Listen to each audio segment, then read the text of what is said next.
Episode 8 हमलावर। आप इसे किसी एक्सपीरियंस और एग्जाम के बिना यूं ही लेवल 5 का फाइटर नहीं बना सकती हैं। अक्षय अपनी गर्लफ्रेंड और टीम के साथ स्कूल जिम आ गया था। अपनी हार से ज्यादा वो सूरज की जीत को बर्दाश्त नहीं कर पा रहा था। उसे यकीन नहीं हो रहा था कि एक कल का आया हुआ लड़का जिसके ना स्कूल का पता था और ना ही जिसके पास फाइटिंग में कोई पहचान है, उस लड़के ने लेवल 7 के अनुभवी फाइटर को कैसे हरा दिया।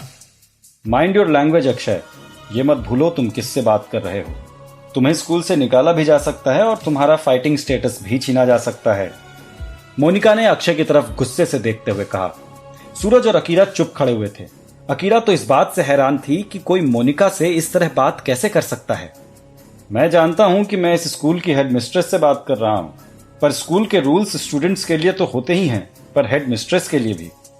इस लड़के को किस रूल से लेवल 5 का फाइटर बनाया जा रहा है?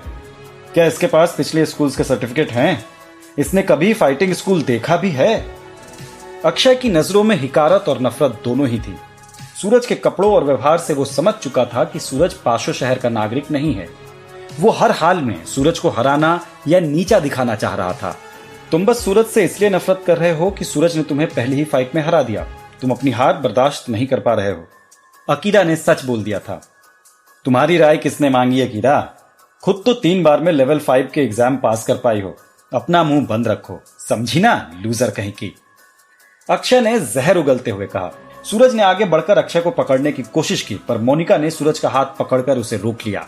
एक लड़की के हिसाब से इतनी ताकत और कंट्रोल देखकर सूरज हैरान भी था और इम्प्रेस्ड भी।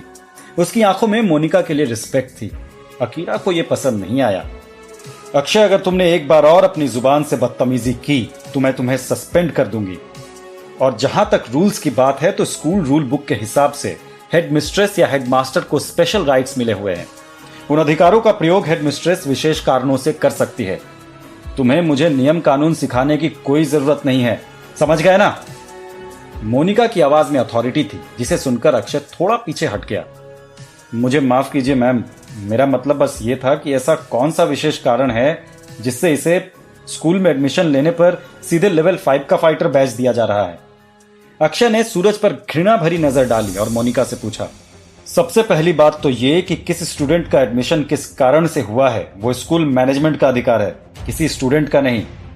पर तुम्हें अगर कारण ही जानना है तो सुनो। सूरज की प्रोफाइल और एबिलिटीज का एनालिसिस आया है। सूरज की प्रोफाइल किसी भी लेवल 5 के फाइटर से बेहतर है और उसके पास बहुत सारी फाइटिंग स्टाइल्स है, जैसे कि जूडो, जिम्नास्टिक्स, किक बॉक्सिंग और मिक्स्ड मार्शल आर्ट्स का लगभग 15 सालों का एक्सपीरियंस है। मुझे लगता है तुम्हारे सवालों का जवाब मिल गया होगा। मोनिका की बात सुनकर अक्षय ने अपना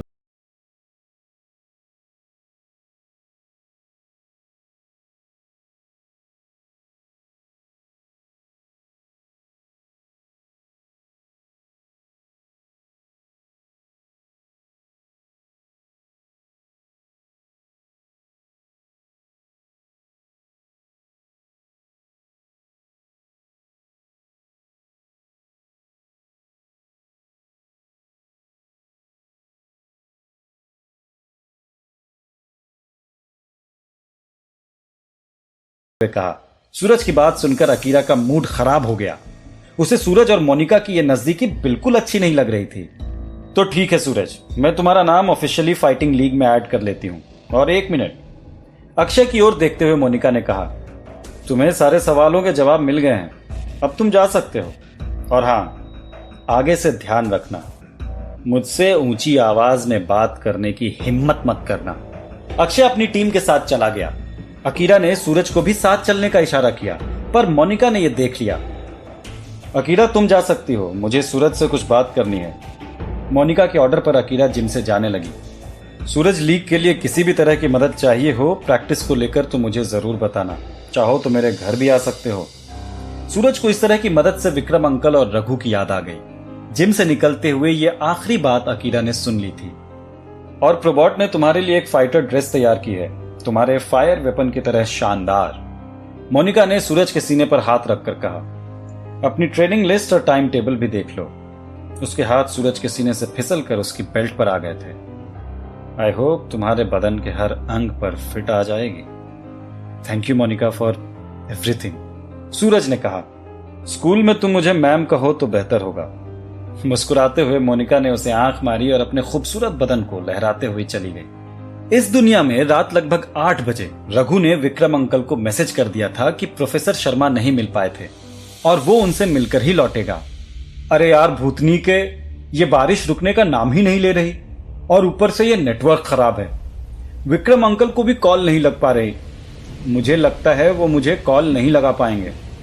काश वो मैसेज देख ले, वरना चिंता करते रहेंगे। रघु ने बारिश को देखते हुए कहा। तभी अचानक बारिश तेज होने पर रघु ने गार्ड को गेट से हटकर अपने सर्वेंट्स क्वार्टर की ओर भागते हुए देखा।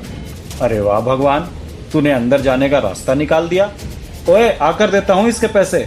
रघु ने चाय का ग्लास नीचे रखते हुए ये कहा और बरसाती पहनकर लैब की ओर बढ़ गया। इधर नई दुनिया में सूरज ने जिम में अपनी स्कूल ड्रेस पहनकर देखी। वाह, ये ड्रेस तो गजब है।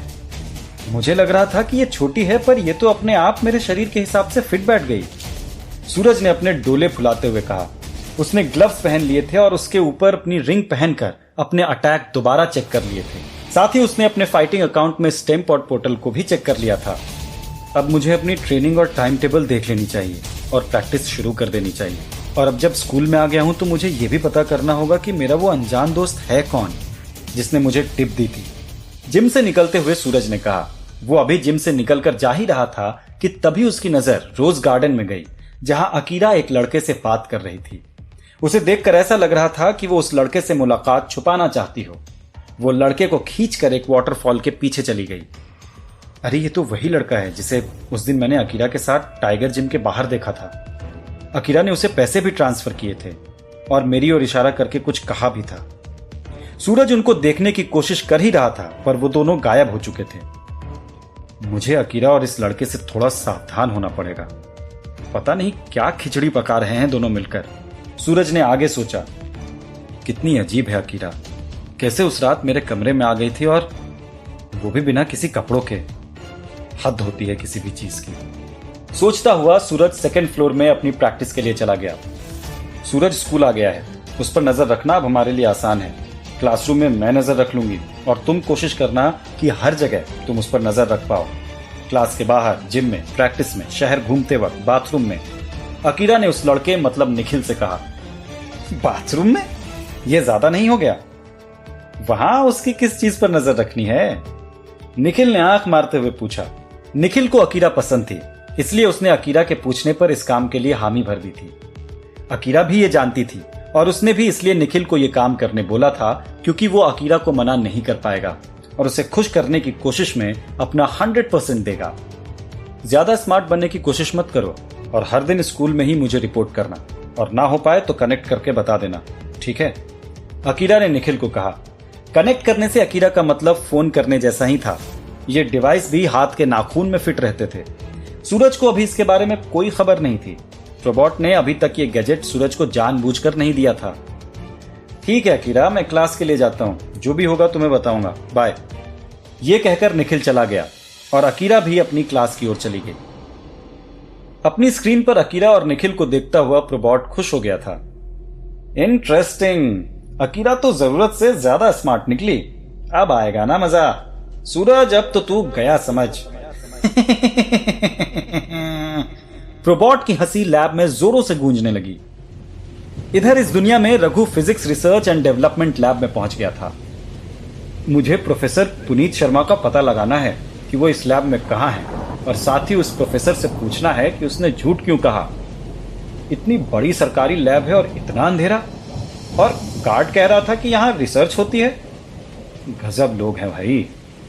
4th फ्लोर पर पहुंचने के बाद रघु ने नोटिस किया कि नीचे के 3 फ्लोर पर सिर्फ कॉरिडोर में लाइट थी और बाकी लैब बंद थी, कोई भी नहीं था। पर 4th फ्लोर पर 2 रूम्स में लाइट जली हुई थी। यहां कुछ पता लग सकता है, शायद प्रोफेसर शर्मा भी यहीं मिल जाएं। रघु पहले रूम की तरफ बढ़ गया। उसे पता नहीं चला कि ऊपर जाने वाली सीढ़ियों में छुपा एक साया उसकी हर चाल पर नजर रख रहा था। प्रोफेसर शर्मा का नाम भी यही है। रघु ने लैब के बाहर लगे इंफॉर्मेशन बोर्ड में पढ़ते हुए कहा, पर यहां तो कोई भी नहीं है। लगता है दूसरे काम में है या शायद टॉयलेट में। रघु ने पहली लैब का चक्कर मारकर बाहर आते हुए कहा, प्रोफेसर शर्मा अब मिल भी जाइए, मेरे दोस्त का सवाल है। कहते हुए रघु दूसरे रूम की तरफ बढ़ा। प्रोफेसर शर्मा कहाँ हैं आप? रघु ने आवाज तेज करके पूछा। यहां भी नहीं है, शायद टॉयलेट में हो। ओफो। रघु कुछ समझ पाता तभी अचानक एक साए ने पीछे से आकर रघु पर अटैक कर दिया। इधर नई दुनिया में अक्षय सूरज के स्कूल में एडमिशन और उसे लेवल 5 का फाइटर बना देने से पूरी तरह से चिढ़ा हुआ था। मुझे सूरज को किसी भी तरह हराना ही होगा। कल का आया हुआ लड़का पूरे स्कूल का हीरो नहीं बन सकता। अक्षय गुस्से से बिफर रहा था। पर हम कर भी क्या सकते हैं अक्षय? वो प्रोटेक्टेड है, वो भी मोनिका के सुपरविजन में। अगर हमने कुछ किया तो हम सब प्रॉब्लम में आ जाएंगे। अक्षय की गर्लफ्रेंड निशा ने कहा, मेरे पास एक प्लान है। अगर फाइटिंग लीग में सूरज को कुछ हो जाता है तो हम पर कोई इल्जाम नहीं लगा पाएगा, पर उसके लिए फाइटिंग लीग के फाइनल का इंतजार करना होगा। अगर मोनिका ने जैसा कहा है कि सूरज बेहतरीन फाइटर है तो वो जरूर फाइनल में पहुंचेगा। तब तक हमें उसके करीबी लोगों को दूर करना होगा और उनमें सबसे पहला नाम है अकीरा। अक्षय के चेहरे पर शैतानी मुस्कुराहट तैर रही थी। इधर सूरज प्रोबॉट को ड्रेस के लिए थैंक यू कहने उसकी लैब में आ गया था। पहले उसने सोचा था कि अकीरा को साथ ले चलेगा, पर उसने ये विचार फिर छोड़ दिया था। थैंक यू प्रोबॉट, बहुत ही शानदार ड्रेस है। मेरी पर्सनैलिटी और मेरे वेपन से बिल्कुल मैच करती है। मुझे खुशी हुई कि तुम्हें ड्रेस पसंद आई। सच कहूं तो मुझे भी मजा आया ये ड्रेस बनाकर। और इसमें एक खास बात है कि ये तुम्हारे फायर बेस्ड वेपन को कूल करने का भी काम करेगी। इससे तुम्हारा वेपन ज्यादा राउंड्स के लिए स्टेबल रहेगा। Thank you again Probot. अच्छा सूरज, मुझे फाइटिंग लीग और तुम्हारे पार्टिसिपेशन का पता चला। मैं तुम्हारी मदद करना चाहता हूँ। तुम्हारे वेपन को एडवांस फीचर्स और तुम्हारी प्लानिंग पर काम किया जा सकता है। तुम्हारा क्या कहना है? तुम्हें मेरा ऑफर पसंद आया? बिल्कुल प्रोबॉट, मैं कल से स्कूल के बाद लीग के लिए प्लानिंग के लिए तुम्हारे पास आ जाऊंगा। Thank you. ये कहकर सूरज प्रोबॉट के घर से निकल गया। प्रोबॉट की मदद से उसे विक्रम अंकल याद आ गए थे। Thank you. वैसे मुझे खुद को भी थैंक यू कहना पड़ेगा सूरज, क्योंकि तेरी मदद करके मैं अपनी ही मदद कर रहा हूँ। प्रोबॉट की आंखों में चालाकी भरी हुई थी। इधर लैब में रघु अपने ऊपर हुए इस अटैक से शॉक था। उसने हमलावर के हाथों को अपनी गर्दन से हटाने की कोशिश की जो उसकी गर्दन और सीने पर थे। कौन है? जैसे ही मैं छूटा ना तो समझ तू गया, रघु ने चिल्लाते हुए कहा। हमलावर के हाथों की पकड़ उसकी गर्दन पर और मजबूत हो गई। छोड़ मुझे, छोड़। रघु के ऊपर बेहोशी छाने लगी थी। तभी अचानक से एक और आकृति ने आकर रघु के हमलावर को पीछे से पकड़कर जोर लगाकर उसे रघु से अलग कर दिया। छोड़ो मुझे छोड़ो। नई आकृति के हमले से रघु का हमलावर सकपका गया था। रघु ने अपने होश संभालते हुए दोनों आकृतियों को देखा और उसकी आंखें हैरत से फैल गई। आखिर कौन थे दोनों अनजान हमलावर? क्या प्रोबॉट और अक्षय अपने प्लान में कामयाब हो पाएंगे? क्या सूरज फाइटिंग लीग में जीत पाएगा? सभी सवालों के जवाब जानने के लिए सुनते रहिए साकुरा द मिस्ट्री आइलैंड, सिर्फ पॉकेट एफएम पर।